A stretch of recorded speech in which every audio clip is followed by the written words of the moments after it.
Hello, everyone. Welcome to the Fieldswell podcast. It is a pleasure to introduce Madhu, formerly a monk. He is a holistic health and business lifestyle coach who has trained hundreds of health and wellness professionals, coaches, and influencers in ancient sciences and helps them create 6- and 7-figure online businesses. He lived and trained for half a decade as a monk in the Bhakti yoga tradition. During these years, he traveled extensively, studying Vedic arts and sciences under renowned teachers. In his free time, he is a professional musician who tours internationally. Madhu, welcome to the show. I'm so excited to have this conversation with you, Lauren. We're likely going to be talking about very insightful and far out topics. Yes, we are far out. Let's go. So, to get us started, tell us a bit about your upbringing so we can get a better feel for your story. Well, like any proper kid, whatever your parents do, it's weird and you want nothing to do with it. And in my case, my parents were what might oversimplify to say spiritualists, those who are interested in that was unusual, metaphysical, and from the East. And so I grew up getting familiar with some of these ancient yoga topics and principles. And it was the weirdest thing. I wanted nothing to do with it. My friends thought it was cool. Come over. Yeah. Hey, I'm talking to my dad. I'd be like, please stop talking to my dad. He's going to Right. tell you this weird stuff. But then what happened was 16 years old, my father said, I'll give you $100 to read a book called the Bhagavad Gita, which for those of you not familiar with this literature, it is a multi-thousand-year-old teaching on the nature of self, the nature of the world around us, the nature of divinity, the nature of purpose, how to find yours, etc. And I was so impressed by the content that I was like, okay, keep your money. I don't need your money. This just changed my whole life. I get it now. And Yeah. yeah. It was like, oh, okay, Yeah. you're not as weird as I thought. This Right. actually makes perfect sense to me. Exactly. And so I was exploring these Eastern sciences based off the teachings of the Bhagavad Gita and the other similar yoga literatures, wisdom literatures of the East, etc. Mhm. And when I was 17, I was like, I want to become a monk because I was going to different ashrams and temples that practice the teachings of this Wow. Bhagavad Gita. And they wouldn't let me join because I was a minor. And Mhm. so on my 18th birthday, that's when I moved to the Wow. monastery, shaved my head, started wearing robes, the whole Wow. 9 yards. Wow. I love that you were resisting it for a while. I bet your parents were strategizing, like, how could we get him into this? Let's bribe him. Scheming. Yeah, Full scheming. scheming, you know? Wow. So, how quickly, once you read the Gita, did you transform and like decide you wanted to become a monk? And how different was your behavior like prior to and belief system prior to reading that? To my parents' credit, there were certain values they instilled on me that Mhm. you attribute the philosophy of those around you to yourself. So there were certain values that I picked up on that made it very easy to transition to spirituality. Examples might be the concept that all living entities are spirits or souls or consciousness. We are, whatever term we want to use, we are an entity that has a body and has a mind, as opposed to we are not our body. That's why the body is constantly changing. We simply are residing in the body. We have a mind. We're not the mind. We can see the Mhm. mind change. Therefore, we're something beyond the body and the mind. Concepts like that, which made it a little bit more accessible to turn towards these spiritual teachings. However, behavior-wise, that's really where the shift happened. And it was slowly but surely, I would say over the course of about a year and a half from the time when I read the Gita Mhm. to becoming a monk, Yeah. joining the monastery full time. It was a process about a year and a half of me thinking I wasn't making a lot of progress, but people around me noticing, hey, you seem to be a little less crazy than usual, and and different poor qualities I might have developed as a teenager started Yeah. to shift away, and even little things like sobriety became interesting. I was like, this is rad. I don't want to have to dull my senses. Right. I want to control my mind, not be controlled by it. And in Yeah. this way, there was concepts that slowly over about a year and a half became Mhm. more comfortable, more natural. Yeah. And talk to us, like bring our listeners into what life was like for you living. I know you lived in various monasteries across the United States and India. Walk us through that path and like what that was like. And if all the different monasteries, are they very different? Like, what was that like for you? Yeah. So the typical day, no matter where I was in the world, it would look pretty similar in terms of wake up early, usually between around 3:30 and 4, Mhm. and then immediately get into some private meditation. And then we would do some group meditation for some time. And eventually we'd have a class in the morning, start to actually learn the philosophy of these ancient teachings, because fortunately they're at least thousands of years old from the time they were written down. So Mhm. they work for millions of people for thousands of years. Instead of trying to recreate the wheel, it's like, let's see why so many people suggest this is a Yeah.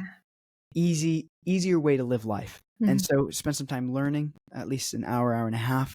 Then we would eat some breakfast. And then Mhm. depending on where I was at in the world, that's where the day would change. When I was in the monasteries in America and throughout Europe Mhm. for 6 months of the year, would be back and forth because they kicked me out for visa purposes every 180 days from India.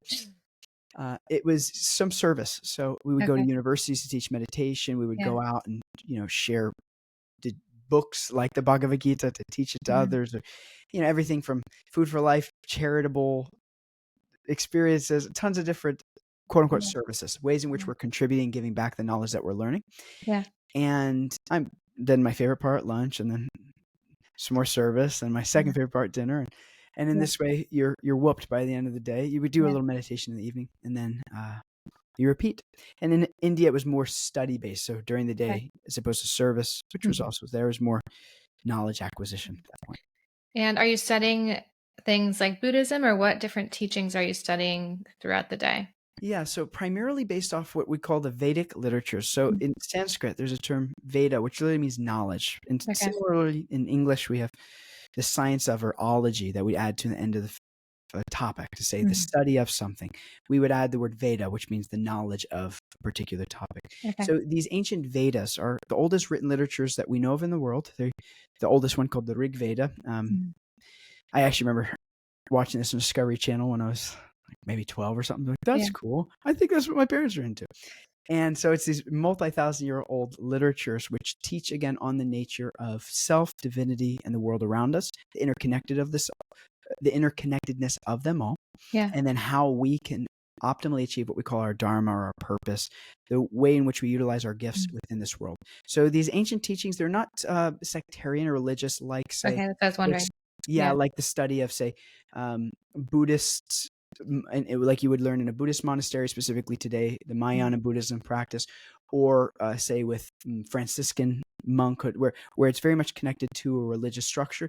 Yeah. The whole process of the Vedic study, or knowledge of the Vedas, Mhm. like what I learned, is wherever you're at, doesn't matter what gender you are, what color you are, what religion you are, what race you are, what all these external things, doesn't matter. We connect on the level of the self, and then we develop these ancient practices and acquire these tools which help us recover our true self, our true nature, and reconnect with source in a way that's actually sustainable, practical, and enjoyable, and not just Mhm.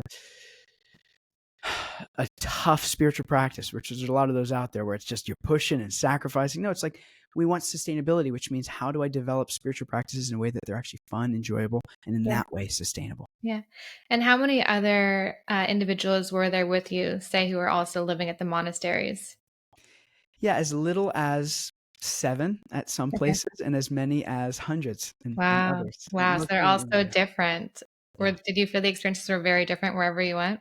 Yeah, because the practice is very straightforward, and that the Mhm. philosophy is very clear. It's not a one size fits all by any means, but it's Yeah. the practices are very straightforward. Everywhere you go, it's home. There's a sense of home. Uh, However, under different types of teachers, different types of leaders, there's always yeah. a different flavor. And so, yes, even though the practices might have been very similar in all the places, the experience definitely, Mhm. let's just say, varied. Varied. Yeah. And what would you say were some of the key lessons that you learned through this chapter of your life?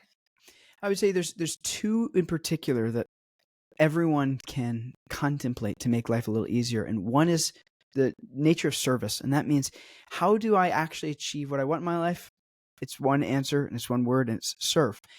To the extent that we try to take and consume, Mhm. we're trying to fill a hole in the heart that isn't going to be filled by material items. And the happiness that actually can come in our life is going to come from a sense of contribution or service. And so to the extent that we can first and foremost take all of our gifts and use them in a way to improve other people's lives, that's truly where satisfaction will come from. And the other principle I'll say is that, this is my terminology now, I often say that the mind can either be, you can either be your mind's boss or you can be your mind's bitch. And if we don't practice being the mind's boss on a daily basis, Yes. then, 12 Yeah. cupcakes deep, we're like, maybe one more won't hurt, or whatever the mind is trying to convince us. So Right. two primary principles among the many that I learned that Mhm. are a through line Yeah. is serve Mhm. with unrestricted Mhm. generosity, Yeah. and develop practice on a daily basis to not only understand yourself more, but Mhm. do them in a way so that you can control the mind, because if you can control the mind, you can control the direction you're going in life and in terms your future. Yeah, I'm with you. I think so often we can get stuck in our own head of like, why isn't this happening for me? Like, why me? And it's like, wait a minute. It's not about me. Let me serve others. This whole thing is just literally about if we can help one person every day, we're making a huge difference. And so, to go from a point of caring so much about what other people think of us to instead just being of service and helping as many people as possible, you'll notice a huge difference in your life. Yeah, it's palpable. Well said. Yeah. Yeah. So I want to talk to you, and for our listeners, I think this could help everyone. Let's talk about this monk mindset method where we like, how do we make our mind our best friend? There's 5 steps to it. I'll go over them very Okay. briefly. And the monk mindset method is a protocol in which I tried my best to consolidate some of the, you could say, techniques in which we used to actually achieve goals that we wanted while being monks, Mhm. and in ways in which we can practically control our mind. Because we don't just want to control our mind like we would grab it and just wrestle it into shape. It's more or less we want to learn how to work with it and incentivize it in a way where it knows how to take the right action. And so there's 5 steps to oversimplify. We can go more into them at some point, but the step number 1 is clarity, is always having a clear vision of what you want, because the mind only works in positives. And that's why if I said, don't think of an elephant right now, everyone thinks of an elephant, because we can't think of the negative. Everything works in the positive. That's why when they do studies, they've at least one study some years ago where they told one group of pilots to focus on the goal, the particular end goal that they wanted to pass through. And the other group of pilots, they said, avoid these obstacles. And I told them about the obstacles. And without fail, those who were focused on obstacles hit them. And those who were focused on the actual end goal, let's Mhm. say, hit them a lot less at least. Yeah. And so in this way, we want a clear vision. And so step number 1 is, what do I want? And what is it that I'm actually willing to claim? And the desire can't be it's not the behavior, it's the actual desire. An example might be people go, I want to work out every day. It's like, but why? Why do you Mhm. want to work out every day?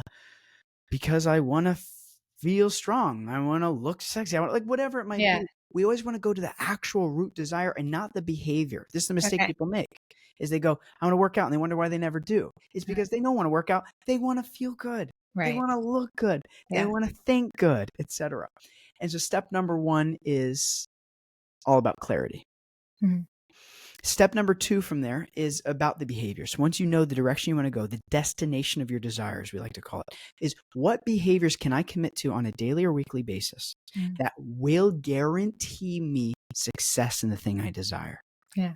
What is the thing that I know I could do that will at least improve the likelihood, if not guarantee Mhm. success, that I can commit to on a daily basis? There's one caveat, which I always like to say, make sure we prioritize our wants and desires according to our value system, to make sure that we're always putting an emphasis on the behaviors that are actually going to get us closer to our goals. But the main thing is, we all know things that are going to bring us in the right direction, and we don't Mhm. even need a lot of outside knowledge or support.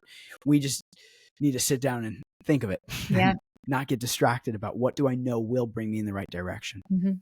And then we can bring knowledge in and guidance to say, okay, what are the additional behaviors, etc. Step number 3 at that point is you schedule it out. You have to have an ideal schedule. And that means know what you're doing at any given time and make sure there's time for all those behaviors to fit.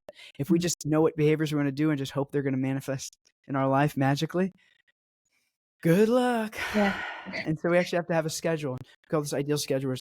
Figure out what your ideal schedule looks like. And then Mhm. based off of that, what can the next week of my life look like that's as close to the schedule as possible? And slowly but surely, one behavior, one routine aspect, a day, a week, a month, that I can modify and modulate so that eventually my ideal day looks like my everyday. And that's one way I like to define success, when you do what you want on a daily basis. Yes, what you want when you want.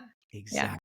Exactly. And so that's step number 3. And then 4 is the concept of what we call stressors and relievers, or identify what are the things that are going to stop you. What are the things that are going to stop you from being consistent? Because we all know what those things are that might or will come up. And we make an avoiding strategy around this. Like, okay, how do I minimize this thing that's going to take me off my process and my consistency so that I can plan ahead? And then step number 5 is get expert guidance to teach you how to do that and then keep you accountable doing it. Because trying to do it on our own, it's just, again, good luck. We find someone that's done what we want and we say, please help. Help me. That's the monk mindset method in a nutshell. Yeah. Beautiful. And by taking those 5 steps, you believe we get our mind on our side. Well, we at least stand a chance at that point. Yeah. The challenge is, again, the mind only works in positives. The mind is always providing evidence for what we're saying, thinking, and doing to be true. So that's why the person who says, I'm never going to make money, never makes money. I'm never going to lose that weight. They never lose the weight because their mind will find every way to prove what they're thinking, saying, and doing to be true. So therefore, the first step is a clear idea of like, what is it that I actually want to be doing? Yeah. And then from there, it's just a matter of being disciplined and being accountable to doing it. And discipline only goes so far, which is why step 5, you gotta make sure there's someone that can hold you accountable to doing it, of course. But it gives us a shot as opposed to just the mind taking us in every which way and direction. I don't think individuals realize the power of intention. When you get really clear on what it is that you want, and for me, I'm big in writing it down and committing it to paper. Write it down and then make a list of all the there's so many different avenues you could take to get there. Make a list and get going. Cut out the distractions, ask for help, and put it in your calendar. I'm out of order, but we're on it. Yeah. I mean, I couldn't have said it more eloquently myself. And the cool thing is, it might sound so simple, but it is. It's just a matter of, as you mentioned, sit down, lock the door, tell everyone, leave me be. Don't bug me for 10 minutes. Turn anything with an off switch off, and just sit down with a pen and a legal pad. We overcomplicate it. Like, hey, this is what I'm about to make happen. Believe in yourself. Get clear on your desires. Love it. Yeah. So I know you're no longer living in a monastery. You're in Southern California, and you've gone from being a monk in a monastery to building a sustainable career out of your spiritual offerings. Talk to us about that transition. Well, as you can imagine, the word I'd use is precarious. It's definitely different. And especially because I became a monk when I was 18, I had no financial literacy in any way, shape, or form. And my parents, we were always bill to bill, if not under. And so I never had any experience with having money. I'd never really made money other than like helping my papa at the shop, making a few bucks. And I was a lifeguard for something. Like, I never actually made money. So it made it a little easier to become a monk, I'll say that much. But then transitioning out of, once graduating the monastery, it was a shock. Like, oh yeah. I'm going to need some resources to live a life. Right. And fortunately, I had those who were very kind and generous, in different ways, supported me in different ways as I transitioned, because, there's millions and millions of these bhakti yoga practitioners in the world. But ultimately, I realized I need to figure out something to be sustainable. And I was making a whopping $15,000 a year, traveling around. I was doing helpful stuff, teaching the monk mindset method and meditation and wellness and yoga and Ayurveda, holistic health, the whole thing. All the things. But no muna, no money whatsoever. I mean, not enough to sustain the life that you desire to live. Yeah, and hardly enough to sustain any life. I literally remember rationing zucchinis, and I realized something had to change. And that's when I had this epiphany. Well, I first had experience where I almost accidentally made some money. I was doing an India pilgrimage, and I was like, I really want to do an India pilgrimage where I run it myself instead of helping others, because I'd live there and I want to take people around, give them a spiritual experience. I was like, let me just do one.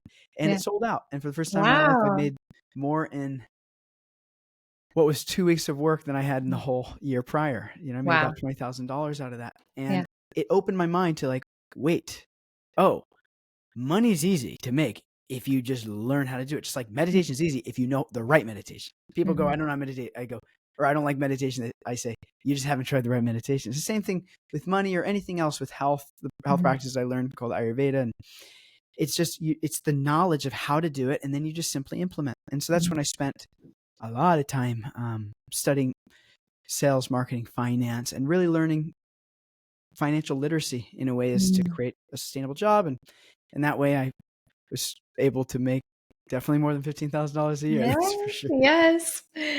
So talk to us about how exactly you did that, and how you created this really successful business for yourself. Well, I'm never interested in recreating the wheel. And so whenever I want to become good at something, I find somebody who's done the thing I want, and I say, please teach me. How can I serve Teach you? me your ways. Yeah. And so I found a few of said people, and Okay. I very submissively and temptingly humbly was like, please show me what to do. And in this way, I first took my practice. So I was teaching meditation and Ayurveda. If those who aren't familiar with the term Ayurveda, it is a holistic practice from India. It's similar to traditional Chinese medicine in that it's a completely natural process to not only handle life preventatively to achieve our optimal sustainable health, but in a way to also address ailments and illnesses, again, organically or naturally. And so I'd studied that for years, and I was teaching that and offering those services and mindfulness, etc. And I had no idea how to charge for my services. And so the first step was just figuring out like what makes sense and how can I help the people I'm here to help in a way where my services are clear to them. I know I'm working with people who are serious that want to do it, and I'm actually charging an amount that makes sense and that can sustain me. And I'm oversimplifying, but that was the approach I took. And then from there, it was as if magical how many people wanted to actually pay me a lot more than what I was charging before, and how much more serious those people were as well. Wow. Wow. And is this what you call Madhu life? Yeah. So Madhu Okay. Life, which is kind of funny because when I first started our business quite some years ago, so again, my name being Madhu, I was like, I don't know what to call my name. And somebody was helping me get my business started. They're like, just do it Madhu Incorporated. Yeah. You can always change it later. I was like, okay, Yeah. so that's the name of the business. And Madhu.com was taken, so we did Madhu Life, and that just kind of Well, as if randomly became our brand. I think it sticks, and it's great for people to remember because it's your name, Madhu life. Yeah. It vibes. So tell us about the core principles. Well, the main thing again comes to service. I believe that all of our success, what took us to six figures, then multiple six figures to seven figures, the key thing that I found was there's two systems that I'll talk about, but the through line is service. Is that if we could simply focus our mind on how can I actually be of contribution, how can I actually give value, how can I actually serve, that is the number one tenet that has provided all of our success. The actual practical approaches, one is the monk mindset method of having mindset support. And what I gave here is more or less, we call that like that's the starting place. That's the foundation from which we actually get into the various tools and practices of adjusting and improving our mindset. Having this work with us instead of against us. And then the other aspect is a system. And what we developed is called the conscious closing system. And what that means is a way in which you can sell and market yourself with integrity to convey authentically your message without ever having to use any manipulation tactics or these salesy, slimy tactics. It's how do you still get enough people who want to work with you that want to say yes about your services and your products, and how to do it efficiently from what we call duh offers, how to make the Oh my offer like gosh. duh. Yeah. Anyway, we've got a bunch of Wow. processes of how to do that. But monk mindset method and conscious closing, the combination of those two, that's what we've been able to build. Not only our success, but then in our marketing consulting that we've helped over 200 businesses grow with. That's incredible because you're walking people through this exact steps that you took. Exactly. So we best teach the younger version of ourselves. Well said. Yeah, you can't go wrong that way. There's no imposter syndrome if you're just telling people about what worked. Yeah, exactly. So how did this transition, from living on a monastery and being a monk into business, Madhu, how did it impact your relationships? Did you see anything there that was affected? Yeah, for better, for worse, all the people I didn't want to be around just started No. slowly but surely going away. And at Yeah. the time when I didn't know I didn't want to I wouldn't have wanted to be around them. But Yeah. I say that kind of tongue in cheek, but all of the most important relationships in my life strengthened and solidified. And then all the ones that I might have wanted to keep, but that didn't really serve me, as painful as it was, Yeah. there was separation created. And I'm grateful, don't get me wrong, Yeah. but there's still a discomfort in being attached to people you're going to be attached to. And then when the It's values are just attachment. too different. Yeah. Yep. Yeah. You know, as you pursue your dreams and evolve into the next version of yourself, not everyone comes with you, and that's okay. You're going to attract your tribe. Absolutely. And that's what I would say really was the experience. And again, all the important relationships in my life became so much strengthened by it. The people who actually wanted to see me win, they're still cheering. The people Wow. who didn't, I don't know what they're saying. Yeah. I'm We not wish you listening. the best. Yeah, it's like Yeah. I've got no shade to them. It's like Right. I don't know what they're saying because I wouldn't Right. be listening anyway. Yeah. We're focused on being of service. Yeah. Yeah. One saying one of my teachers would often share is, because if you're doing anything big in this world, you're going to get a bunch of criticism. They say, the trains are moving no matter how many dogs are barking at it. It's like train Love just keeps that. moving, even though Yeah. dogs whoop, whoop, whoop. All right. And Gonna so keep going. exactly, just got Yeah. to keep moving in the right direction. Yeah. So, as a former monk turned entrepreneur, how do you deal with stressful situations? Step number one is know what the actual situation is, clarity, because you can't fix a problem if you can't write it down. It's something I share all the time. People might go, I'm overwhelmed, I'm struggling with this. It's like, what exactly are you struggling with? And so step number one is always a clear idea of what the actual problem and the issue is. In order to fix it, we got to know what it is. And you can't just be floating in the mind. It's got to be clear enough that you write it down. You go like, yes, this is the bottleneck. This is the challenge. This is the problem. Yeah. Once you have that clear understanding, step number two is a part of the monk mindset method where we call this core wounds or core fears. We want to figure out like, what is the deep wound within me that this situation is triggering? Because this thing isn't good or bad. Like it's not so black and white. Things are good or bad. It's like, if something makes me happy, it doesn't make it a good thing. If something makes me angry, it doesn't make it a bad thing. Yes. Understanding what within me is being triggered by it. And usually that means understanding, okay, what is it? What are those particular traumas I experienced in my childhood based off my caretakers and the lack I felt there, and why the thing somebody is doing to me, I say that in parentheses because I believe everything's happening for us, not to us, but the feeling of why is this person doing it to me, we can understand then, this is my issue, and we take full responsibility. Step two is that full responsibility. Like what is this issue within me that's unresolved, that's making this situation so triggering? Yeah. What's this bringing up for me? Yeah. That's a really great way to frame that. It's like, what is it bringing up for me? And then from there, it's a matter of what I call managing and not trying to fix or heal it. It's like, how do I manage this in such a way where it doesn't take me down? Because if somebody does something that upsets me and I get angry about it, it's like me drinking poison hoping they're going to die. It's just, it doesn't work. So how can I manage this within myself so that it doesn't cripple me? And how do I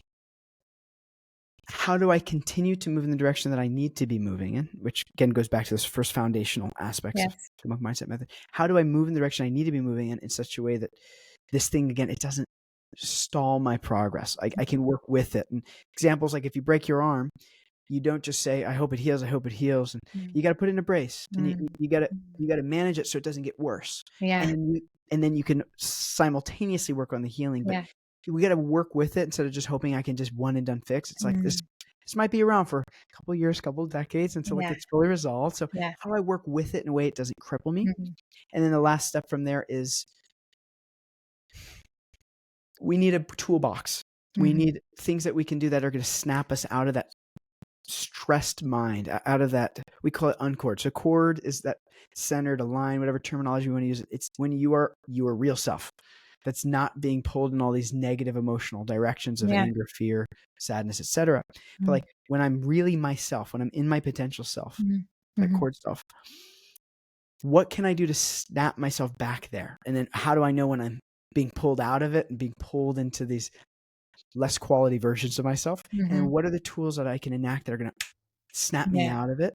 And we accumulate a toolbox that, I think sometimes called like a pill box, where it's like, okay, I'm feeling this. I know what I need to do right now is take my little pill of a walk, or sitting in Yeah. meditation, or getting some exercise. And different challenges have to be dealt with in different ways. But Mhm. we have to acquire something that can be handy, that we could just at any given time pull Yeah. out, pop, and be like, Yeah. okay, I feel better. I'm Yes. snapping out of it. Yes. So helpful. I think so often we can carry this baggage around for so long, just hoping one day it will go away. But there's actually a method you could use here that we just explained, and to start taking accountability for the stress that's in your life instead of trying to push it onto someone else. This is your life. Get back in the driver's seat, get clear on what's going on, and work through the steps Madhu just explained to try and relieve yourself of the stress. Yeah, you deserve stress relief. Yeah. Yeah, we all do, Sometimes right? we just don't know. We're like, oh, this is who I am. I'm just Yeah. anxious. It's just like, no, you actually deserve to be relieved of all of these feelings. Mhm. It's always just a few easy steps away. What Mhm. is that next right step? And so you talk about this toolbox or these pills we can take, such as exercise or meditation. What are some daily practices you still use to kind of help you stay balanced? I'd say there's 4 buckets, Mhm. and each of those buckets are, let's say, the most important areas of our life. And your value systems, those listening, I mean to say, might differ. So Mhm. you're welcome to create your own buckets, but the way that we teach, it's health, and that means both physical, mental, and emotional. All 3 of those, both. Then we have spirit, the real nourishing ourselves on the who we really are, Mhm. beyond just the physical body and the subtle mind. And then we have our dharma, which might call our purpose slash career, the way in which we're engaging in this world to contribute and make some resources doing it. And the fourth is relationships. So like these are the 4 areas of significance in our life, and we want to have some balance within them. Mhm. So the first step is making sure that each of those areas have, say, a balanced amount of behaviors that we're doing on a daily basis for them. So we need stuff that we're doing every day for our physical, mental, and emotional health, Mhm. stuff every day for our spiritual health, if we will, or nourishing ourselves on the level of the soul. Mhm. Some practices that are going to allow us to live in this world while doing what we want to be doing financially and with Mhm. resources, and cultivating relationships that are nourishing. And once we have some clear idea on those 4 topics, then we can figure out what are those behaviors, examples being, let's Mhm. just say, if we're talking about meditation, there's various types of meditations, but one might be everyone should get into some breath work. I don't mean to Yeah. should on anyone, but in Yeah. terms of what could everyone do every day to feel Mhm. better, it's like learn some basics of controlling your breath, because if you can control your breath, you can control your central nervous system, which Mhm. is going to, if you want to talk about stress relief, that's in your control. It's just a matter of learning how to modulate your senses, including your breath, to provide a physiological Mhm. response in Mhm. the same way that one exercise and they feel the difference after. So there's ways, practice of meditation, practice of exercise, um, etc. There's ways in which for spirituality with reading, learning the philosophy of ourself and who am I? What am I here to actually be doing? And Yeah. what's the purpose of all this? And who Yeah. am I to you anyway? All of those details and accumulating that knowledge. And there's different meditations around that. We've got call Mhm. them spiritual meditations. Career, it's like, what are the behaviors I need to do so I can make a living in this world doing what I actually love? Because that's the only sustainable option that's there. Mhm. Otherwise, it'll irk you eventually, keep skipping from job to job. Yeah. And then relationships, what can I do on a daily basis that will nourish and Mhm. strengthen the bonds of the people I want around me, from my Mhm. upline and parents and teachers to my students and clients to my friends to my partner? Yeah. What are those practices I can do? And instead of giving a long list of examples, I would say most people, again, as to your wonderful point that you made earlier, is just sit down and say, like, what do I already know I could do? And just start there. And then once you got those done, I assure you, my friends, the knowledge will come as if Mhm. magically without any additional effort once you have those initial ones Yeah. covered. Yeah, so helpful. I mean, one of the reasons I wanted to start this podcast was to highlight the myriad of ways there are to lead a more fulfilling life and to elevate your sense of being. What I love is getting to interview individuals like you, because everyone has their own unique journey and path, and they use what they've learned to help others. So thank you so much for going into detail and explaining all the different ways our listeners have to find more well-being and really connect with themselves. Well, I'm so grateful for a platform like this. And Yeah. as everyone listening also will agree, is that it's such a labor of love to keep something like this running. And, as somebody who's in the process of starting my own podcast, I'm learning more and more just what it takes to keep something like this moving. And I just such an abundance of gratitude for you for creating a platform like this so that we can actually have these real conversations that are transformative. Thank you. I'm curious what your vision is for the future of Madhu life. Yeah, I would say it's pretty straightforward in that the next step is we're looking to expand into physical locations of wellness centers. Yeah. It's not just yoga studios and gyms. It's more or less a place in which like-minded spiritual individuals can come together to improve our overall quality of life. And we're actually this year excited to say procuring our first physical location and expanding in terms of continuing to teach others how to do this. And what really turned me from helping individuals on a personal basis, helping them with their health, helping them with their mind, etc., to now helping business owners is by I can only help so many at a time. Say with my 30 clients that are there, it's like I can only help 30 at a time, and they will all go on to help at least another 30 people. And in this way, it's more exponential. So as we just continue to train and build our team, even this last week, we brought 2 other members on and just continue to expand this way, is just provide as many opportunities as possible for people to know not only that there are options to live a purposeful, easeful, connected life, but how to do that practically in a way that's not too heady and dense, but in a way that's accessible and very practical. And that's the direction we move in. And we're going to keep doing it virtually. And ain't no one to tell us otherwise. And incredible. In person. Are you ready to share where the first location is going to be, or do we have to wait to find out? Yeah, stay tuned. It's stay going to tuned. be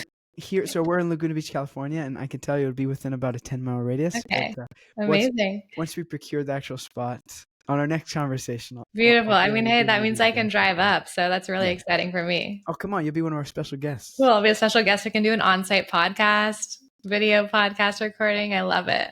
We actually will have a podcast studio out of it. So cool. Great. I'll come record there. I look forward to it. Is there anything you'd like to leave our audience with today?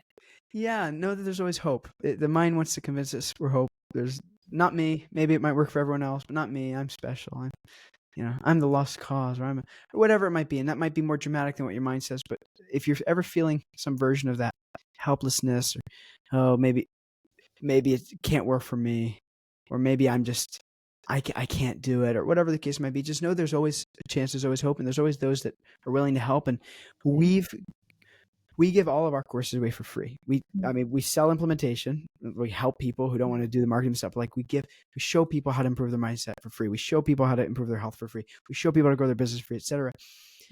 And I know there's many others like that provide the services. So if I can help in any way, feel free to reach out. Madhu.life on all platforms, madhu.life. Send me a message, and not only will I help get you access to all of our courses so that you can have fun with them and explore them, but what I'd actually like to do is I have a little gift. I'm thinking about this now. And if anyone sends us the message, let's do Fieldswell. Okay, great. Fieldswell. Then not only will we give you access to all of our courses, but there's one particular one that we haven't released yet, which is in exact relationship to purpose. Kind of like what the conversation you and I are talking about. It's like, how do I find my purpose? And it's something we're in the process of developing. And so anyone who messaged me the word, Fieldswell, not only will myself or my team give you access to all the courses, but we'll also send you this extra little purpose one as well. Wow, look at that. And where do they message you? On your site or on your Instagram?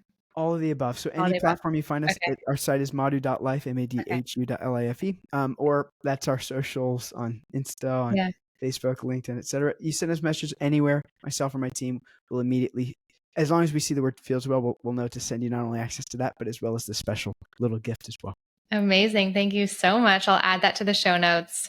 Thank you for coming on today, Madhu. I'm so excited for everything you have in store and for our listeners to now utilize these tools we discussed to help make their mind their best friend. I'm excited to be back to back with you. Yes, love it. Thank you.